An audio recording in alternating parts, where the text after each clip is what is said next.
છેલ્લા એક વર્ષથી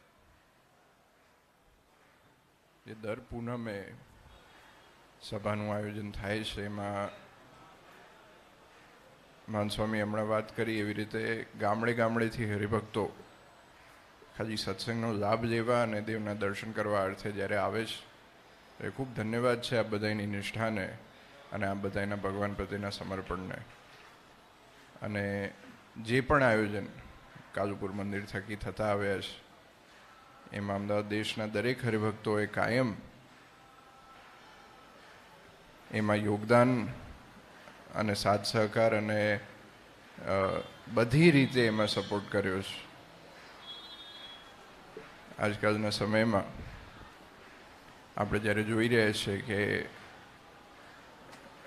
જે સત્સંગ દિવસે ને દિવસે જે વિકાસ પામે છે અને ગામડે ગામડે દેશમાં વિદેશમાં નવા નવા મંદિરો થતા જાય છે, નવા હરિભક્તો સત્સંગમાં જોડાતા જાય છે, ત્યારે ખૂબ જરૂરી છે આપણે બધાએ સમજવું કે સત્સંગ અને ભગવાનની નિષ્ઠા આપણા જીવનમાં અખંડ રહે.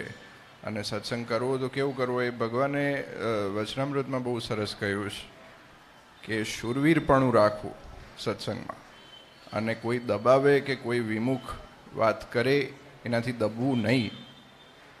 અને એ ખૂબ જરૂરી છે આજના સમયમાં કે શૂરવીરપણું આપણા અંદર રહે, નિર્ણયદેવ પ્રત્યે આપણી નિષ્ઠા કાયમને માટે મજબૂત રહે. અને ક્યાંય પણ ભગવાનનું ઘસાતું કે દેવનું ઘસાતું આવે તો એમાં આપણે એમાં નીચા પડવું નહીં, પાછા પડવું નહીં.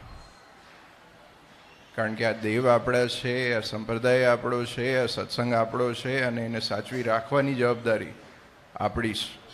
તો આપણે જ્યાં સુધી મજબૂત નહીં થઈએ, આપણે જ્યાં સુધી આપણી નિષ્ઠા અને આપણે સિદ્ધાંતો પરિપક્વ નહીં કરીએ ત્યાં સુધી કોઈ પણ બહારનો પ્રવાહ આપણને આ સંપ્રદાય ને મૂળ સંપ્રદાયના સિદ્ધાંતોથી દૂર ના લઈ જાય એના માટેની આપણે બધાએ ખાતરી રાખવાની છે. તો ફરી એક વખત ખૂબ આનંદ થયો. આજે આટલી મોટી સંખ્યામાં ચાલુ દિવસ છે છતાંય પણ હરિભક્તો આટલી મોટી સંખ્યામાં જ્યારે ઉપસ્થિત રહ્યા છે તો ભગવાનના ચરણોમાં પ્રાર્થના કરી કે ખૂબ સત્સંગ કરવાનું બળ આપ સૌને આપે અને સૌને ભજન ભક્તિ કરવા માટેની શક્તિ અને બળ ભગવાન આપે. એ જ આજના પવિત્ર દિવસે નારાયણ દેવના ચરણોમાં પ્રાર્થના.